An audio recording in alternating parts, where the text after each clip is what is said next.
Évidemment, un bénéfice sur le plan du bien-être, mais il y a également un bénéfice sur le plan médical, parce que très souvent, les patientes vont présenter une meilleure adhérence au traitement.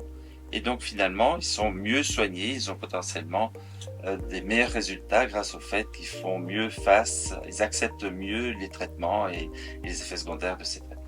Oui, parce qu'en fait, Caring Hat, comme toutes ces approches bien-être qui sont centrées sur le patient, redonnent une confiance, permettent à la patiente de garder une image de soi vis-à-vis de sa famille, vis-à-vis de son milieu professionnel, et donc une réinsertion sociale. Mais les patients sont très perdus lorsqu'on leur parle de perdre des cheveux. Effectivement, ils sont complètement désemparés. Donc on leur parle déjà du nouveau relooking qu'ils peuvent avoir avant même la perte des cheveux. Et je pense que parfois la perruque est stigmatisée comme étant vraiment une image parfois de la maladie. Oui.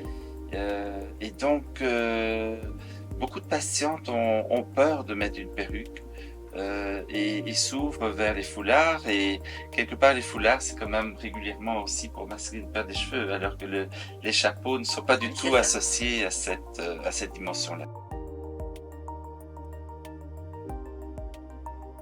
Et moi, je suis très très fière, d'ailleurs, vraiment, je la félicite, parce que c'est innovant.